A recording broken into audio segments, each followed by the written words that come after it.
Hello. Are we ready for financing? Financing is going to really be kind of broken out into two different things for you.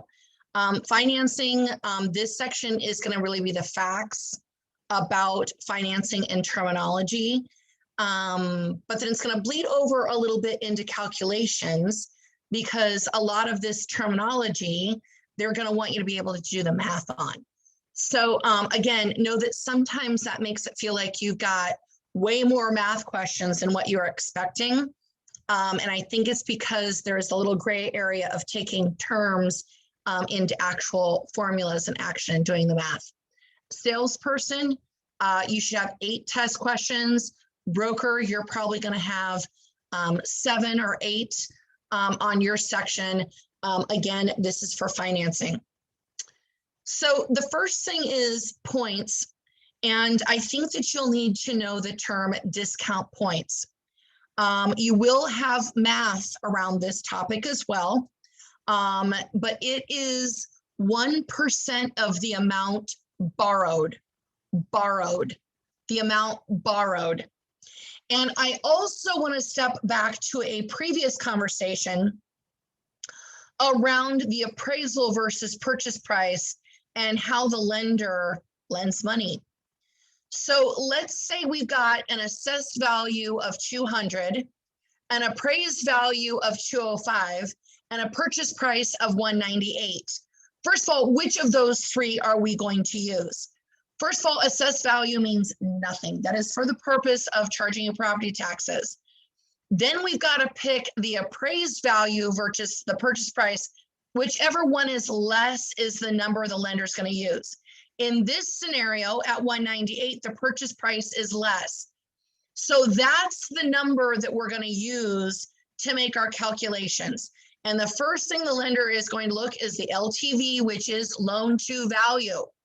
That is the amount you're borrowing versus the amount of money you're putting down.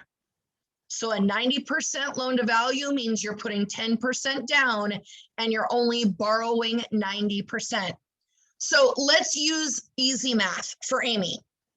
If we have a purchase price at $100,000 and it appraises for $100,000, we're putting 10% down, borrowing 90.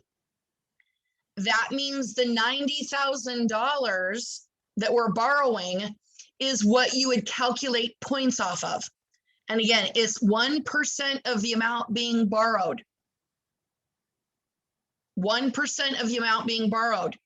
So you could take that $90,000 times 1% and then multiply that times 3, or you could take that $90,000 and multiply it by 3%, and that gets you 3 discount points.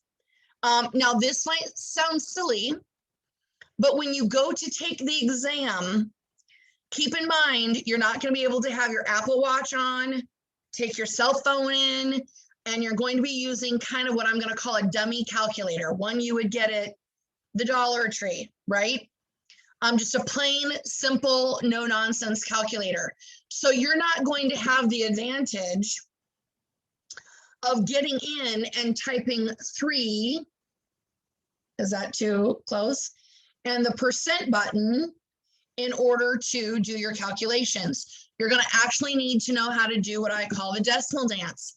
So 3% you enter in as 0.03. 4.5% you would put in as 0.045. So points is 1% of the amount borrowed. LTV, loan to value, this is the relationship between the amount you're putting down and the amount that you're borrowing. PMI is private mortgage insurance, And this is insurance that you will be required to purchase as a borrower if you're putting less than 20% down. Now, this does not protect, this is a great test question, is what's the purpose of PMI? And it is not to protect the borrower so that if they lose their job during a pandemic, they've got insurance to keep paying their mortgage. No, no, no, no.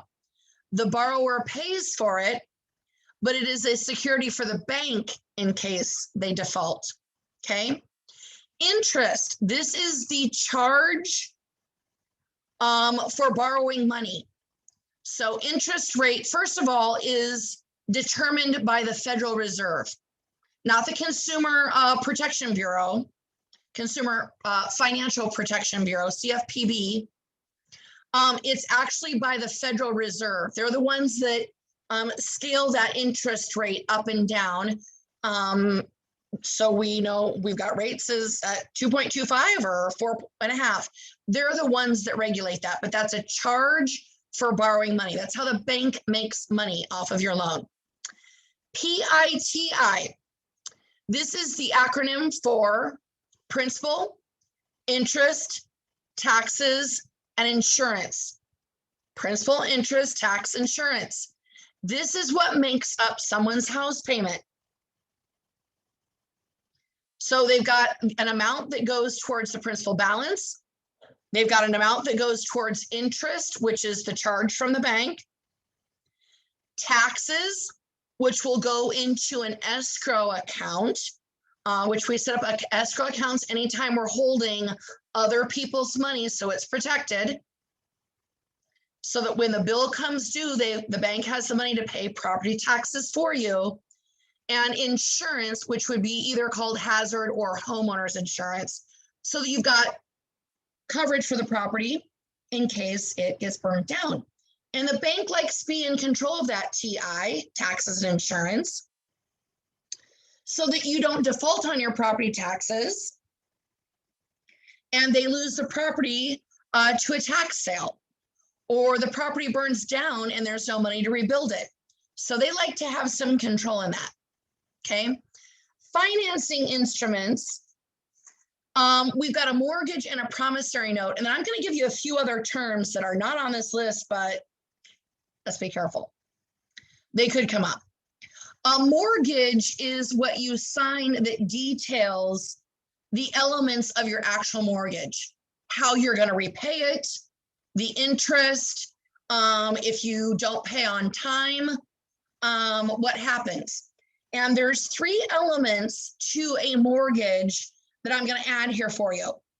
One is satisfaction of mortgage, which means you've paid it to a zero balance and the lender releases the lien that is recorded against your property.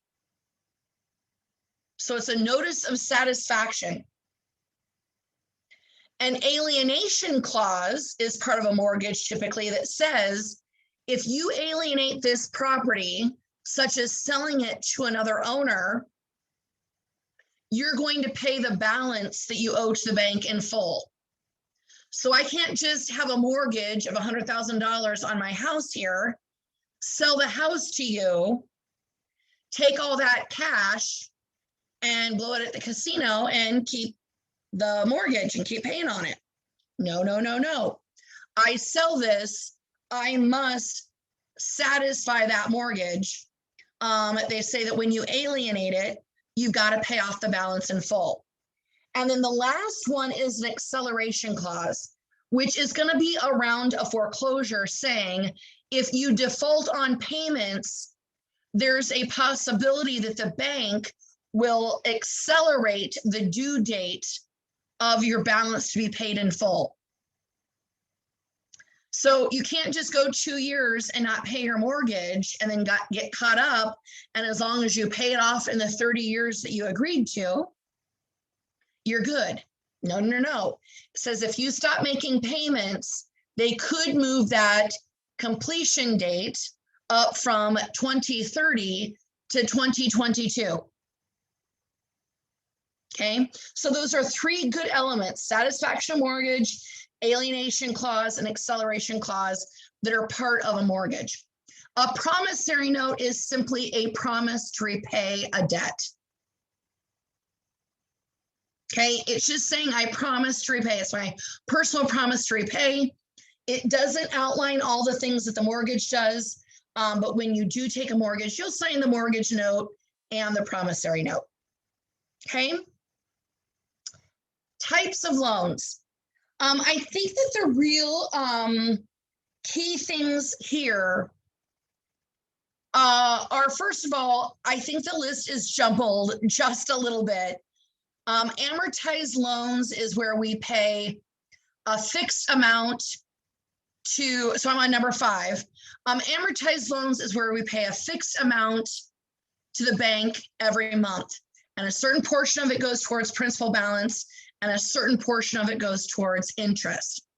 Examples of an amortized loan is going to be a conventional loan, FHA, VA, and USDA. Okay, so those first 4 are examples of number 5. An adjustable rate mortgage, the rate might be fixed for a certain amount of time. After that, it can adjust up or down up to a full point. So your mortgage payment is not guaranteed to be fixed. Okay, the rate adjusts. It's also known as the acronym for an ARM loan, ARM. And an ARM loan is not just the thing that reaches out and gives you money. It is an adjustable rate mortgage. So if they adjust the rate up 1%, but the overall market adjustment was up 2%, a way that they're going to make up that difference that they're short is to do what they call reverse or negative amortization and start adding that fee to your principal balance. So where you think you're paying it down, they still want their going rate, and they can't adjust it according to their contract, so they're going to make up the difference by adding it to your principal balance. That's known as reverse amortization or negative amortization. I believe reverse is what I've seen when I've audited the exam that was unique to me. Okay. Bridge loans is a way to basically use your current property to finance your next one. It could be done through a home equity line of credit, like a HELOC. That's sometimes tied into that as an example. Owner financing is going to be like buying something on contract or a land contract where the owner still owns the property. The buyer or the borrower buys it and is paying them monthly versus paying the bank. That's a contract loan. Okay, it's owner financed. Next, we're talking about financing and lending. And this is the lending process application through closing. And I think that there's a couple things that you really need to know. And that's that loan estimate and closing disclosure. The loan estimate and closing disclosure both have a 3-day period of review. On the beginning of the loan estimate, the borrower has 3 days to review that document.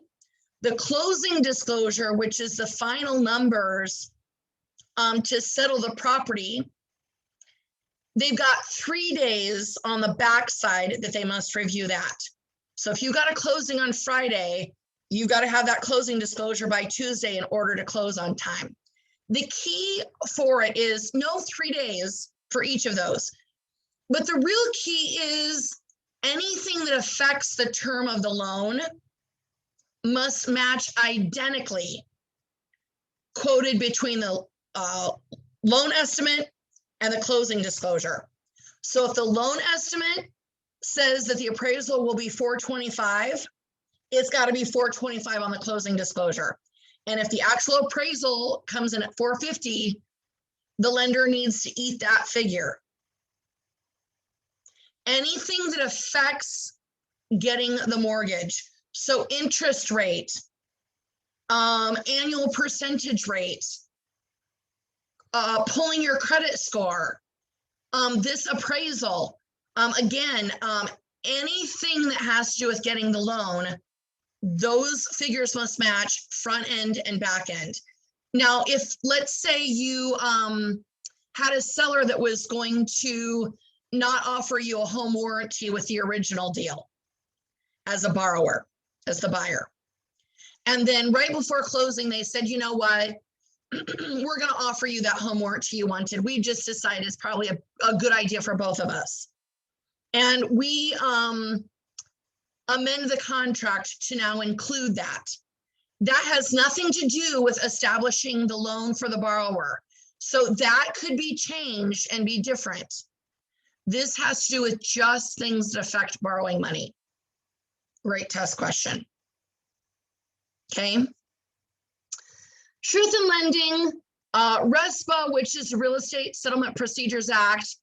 I'm going to add the term Regulation Z in there as well. I think between 2A and B, you'll have 2 or 3 test questions possibly. And this is going to focus around, again, borrowers need to know the true cost of establishing credit and borrowing money for a property. It applies to first mortgages, not cash. And that is all about disclosure. The other part of it is we cannot allow kickbacks, such as a lender who gives a referral fee to an agent for introducing them to that borrower. So no kickbacks. And the other thing is they cannot put an excessive amount in those escrow accounts for taxes and insurance. Wells Fargo actually just got fined millions of dollars in the last couple of years because they were cited as violating that rule of RESPA and Regulation Z. Your Equal Credit Opportunity Act. This is going to be your same list as fair housing, but it is going to add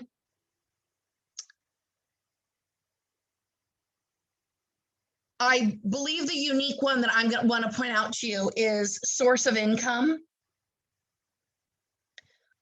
such as public assistance. If that's part of your regular income, they cannot deny you credit based on its source. Okay, and then the CFPB, again, that's the Consumer Financial Protection Bureau. Now for underwriting, we've talked about debt ratios. Sorry, I guess we haven't. Debt ratios is the amount that you're allowed to borrow. It's the formula. And it says that underwriters, when you borrow money, are going to have debt ratio standards. So there's a certain amount of overall debt you're allowed to have, and there's a certain amount of overall housing debt you're allowed to have. They're called front end and back end ratios, probably in the lending world. You'll probably have math around this. So know the definition that they're going to have debt ratios of your debt to income and the healthy amount of debt you're allowed to have to qualify for a loan. And of that debt, how much of it is allowed to be towards housing. Okay, we'll talk about the math of it in our last national review here coming up. And then credit scoring and credit history. This is all about your credit score, and what determines your score is the 2 big ones are, do you pay on time? And what's the percentage of credit you're allowed that you already use? So if you've got a $10,000 credit card and it's always maxed out, probably going to affect your credit. That is the financing review. Hopefully that was helpful. Next will be general principles of agency.